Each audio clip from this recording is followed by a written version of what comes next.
Haleluya, pembacaan firman Tuhan yang terdapat di dalam Markus pasal 11 ayat 27 sampai 33. Demikianlah firman Tuhan.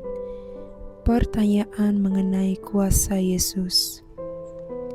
Lalu Yesus dan murid-muridnya tiba pula di Yerusalem.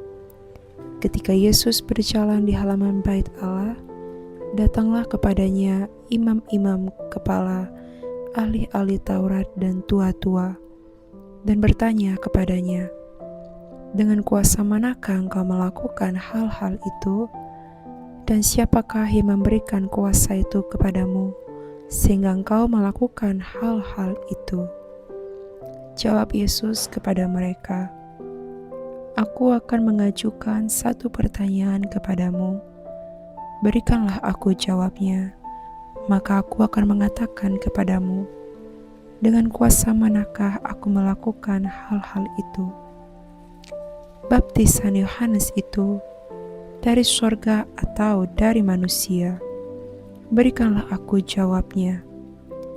Mereka memperbincangkannya di antara mereka dan berkata, "Jikalau kita katakan dari surga," ia akan berkata, "Kalau begitu, mengapakah kamu tidak percaya kepadanya? Tetapi masakan kita katakan dari manusia?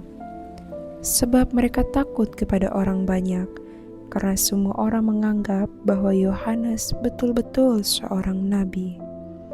Lalu mereka menjawab Yesus, "Kami tidak tahu." Maka kata Yesus kepada mereka, "Jika demikian, aku juga tidak mengatakan kepadamu, dengan kuasa manakah aku melakukan hal-hal itu." Haleluya. Ya, pada kali ini saya ingin menyaksikan ya secara singkat saja daripada pembacaan firman Tuhan ini. Namun sebelum itu saya ingin menyapa terlebih dahulu kepada ketiga pribadi ilahi yang esa. Shalom Elohim, salam hormat dan salam kasih kepada Roh Bapa Surgawi, Sang Pemegang Waktu, yang rohnya berdiam dalam diri Bapa Eman Lahagu, Tuhan Yesus Kristus, Sang Hakim yang adil, yang sudah datang untuk yang kedua kalinya, yaitu Bapa Aditya Nugrahanto, Roh Kudus dan Roh Kebenaran, mempelainya yang terekselen, yaitu Ibunda Fei Hamdani. Dan Shalom Elohim juga bagi setiap anak-anak Tuhan, dimanapun sekalian berada, yang dikasihi oleh Tuhan Yesus Kristus. Ya Bapak Ibu, dimana lewat firman kebenaran Tuhan ini kita dapat sama-sama belajar dan mengetahui akan hikmat firman-Nya ini, dimana tidak ada satupun yang dapat mengelakkan kuasa sorga itu sendiri. Sekalipun banyak daripada kita umat manusia yang berusaha mematahkan dan menutupi kuasa sorga atau hikmat sorga itu lewat berbagai teori, namun kebenaran tetaplah kebenaran. Dan kebenaran itu akan memancarkan sinar dari ujung bumi yang satu hingga ujung bumi yang lain. Dan pada akhirnya, seturut dan sesuai dengan kehendak Allah Bapa, Tuhan Yesus Kristus dan Roh Kudus, maka semua orang akan mengetahui dan melihatnya secara langsung.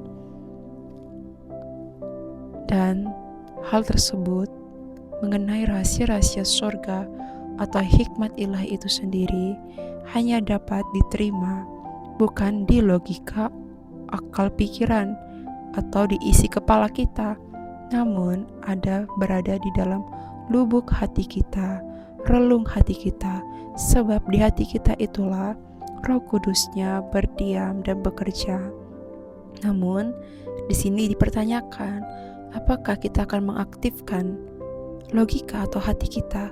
Kalau kita mengaktifkan logika, maka kita akan sama seperti orang-orang yang ada di firman tadi. Mereka sendiri pun akhirnya menjadi bingung. Mereka takut. Ya, padahal mereka itu adalah orang-orang yang tahu firman, tahu akan kebenaran, tapi tidak hidup dalam kebenaran itu, sehingga di saat sang terang itu sendiri datang, yaitu Tuhan Yesus Kristus, justru mereka tertutupi.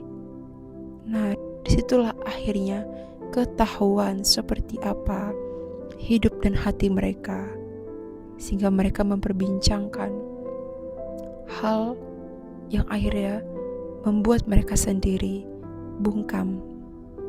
Ya, ucapan mereka itulah yang akhirnya membuat mereka bungkam.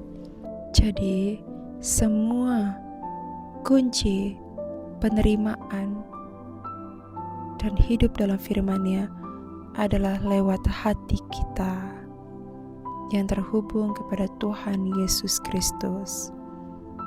Haleluya. Tuhan Yesus memberkati.